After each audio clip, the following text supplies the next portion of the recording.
One nation న్యూస్కి స్వాగతం. SRIT కళాశాలలో విద్యార్థుల ఉద్యోగ జాతర మొదలైంది.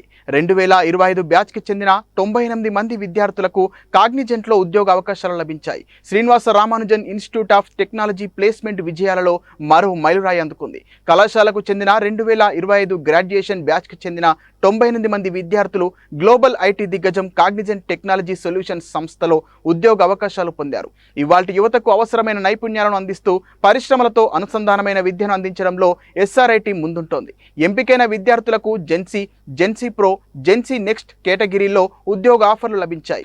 వీరి వేతన ప్యాకేజీలు 4 లక్షల నుండి 6 లక్షల వరకు ఉన్నాయి. వారి ఆన్బోర్డింగ్ తేదీ 2025 జూన్ 26గా ఖరారైంది. ఈ విజయాన్ని పురస్కరించుకొని క్యాంపస్లో నిర్వహించిన వేడుకలో Shri Aluri Sambasiva Reddy, correspondent doctor M Ranjith Reddy, director alumni industry relations placements మరియు డాక్టర్ జి బాలకృష్ణ, ప్రిన్సిపాల్ పాల్గొన్నారు. ఈ సందర్భంగా ఆలూరు సాంబశివారెడ్డి మాట్లాడుతూ, ఈ సాధన విద్యార్థుల కృషికి, ఎస్ఆర్ఐటి యొక్క నిబద్ధతకు నిదర్శనం. విద్యార్థుల విజయం అనేది మాకు గర్వకారణం. పరిశ్రమలలో సహకారం, ప్రాక్టికల్ ట్రైనింగ్, విద్యార్థుల నైపుణ్యాభివృద్ధికి మా కళాశాల ఎల్లప్పుడూ కట్టుబడి ఉంటుందని తెలిపారు.